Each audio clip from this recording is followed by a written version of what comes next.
Isang makabuluhan at emosyonal na update ang ibinahagi ng Queen of All Media na si Kris Aquino sa kanyang Instagram. Isang post na muling nagpaalala sa atin ng kanyang tapang, pananampalataya at patuloy na pakikipaglaban sa kabila ng matinding pinagdadaanan. Doon din ay kinuwento ni Kris kung ano ang nangyari, ang mga taong nakasama niya sa laban at ang mensahe niya para sa publiko. Ayon sa kanyang post, ang sama-samang mga larawan at video na kanyang ibinahagi ay kuha noong January 24 hanggang January 25. Sa loob ng halos dalawang magkasunod na araw, dumaan si Kris sa isang kritikal na medical procedure, ang pagpapalit o pag-redo ng kanyang portacath. Ang portacath ay isang medical device na ginagamit ng mga pasyenteng nangangailangan ng madalas na gamutan at sa kaso ni Kris, ito ay mahalaga sa kanyang patuloy na treatment.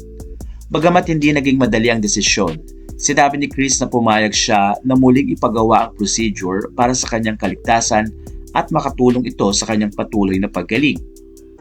Ang mga doktor at medical team na nagbantay. Isa sa mga pinaka-touching na ibinahagi ng kanyang post ay ang pasasalamat sa kanyang medical team. Binanggit niya ang kanyang pinsan na si Dr. Nick Cruz na dumating pa ng 1:00 ng madaling araw mula sa Singapore at ang vascular surgeon na si Dr. Jeff Chua. Kasama rin sa kanyang pinasalamatan sina Dr. Janelle Lim, Dr. Ging, Dr. Kat C, ang head of rheumatology na si Dr. John B. Lichauco, pain management specialist na si Dr. Henry Lu at ang kanyang kaibigan na si Dr. Angela.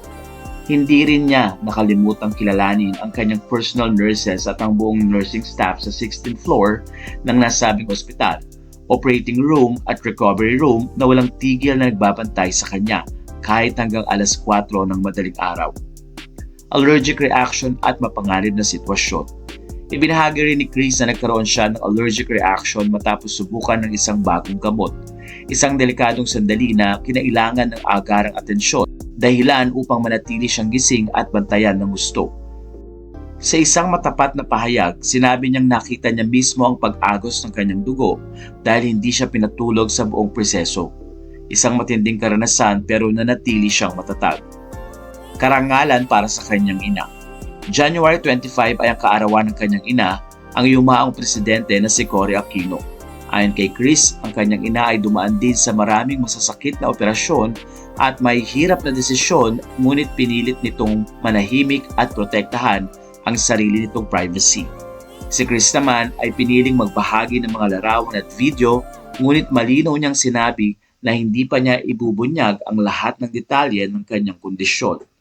Ayon sa kanya, kapag siya ay gumaling, sa kanya ibabahagi ang mga isinulat niya sa kanyang journals, pati ang mga mensahe at paghahandang iniwan niya sakaling may mangyari.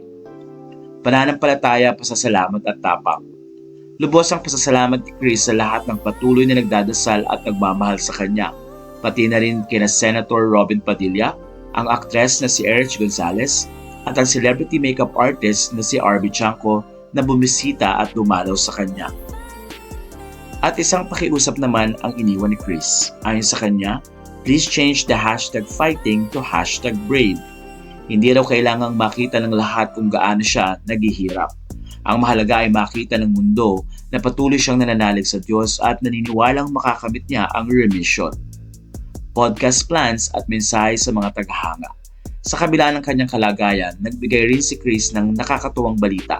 Posible raw siyang makabalik sa pag-interview sa pamamagitan ng isang tape live video podcast, basta't masunod ang safety protocols.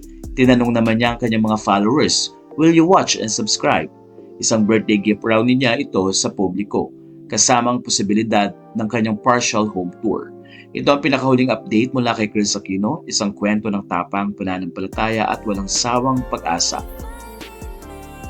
Kung nagustuhan nyo ang ganitong klaseng update, huwag kalimutang mag-like, subscribe at mag-comment ng inyong mensahe para kay Kris Aquino. Maraming salamat po at patuloy po tayong manalangin para sa paggaling ng Queen of All Media.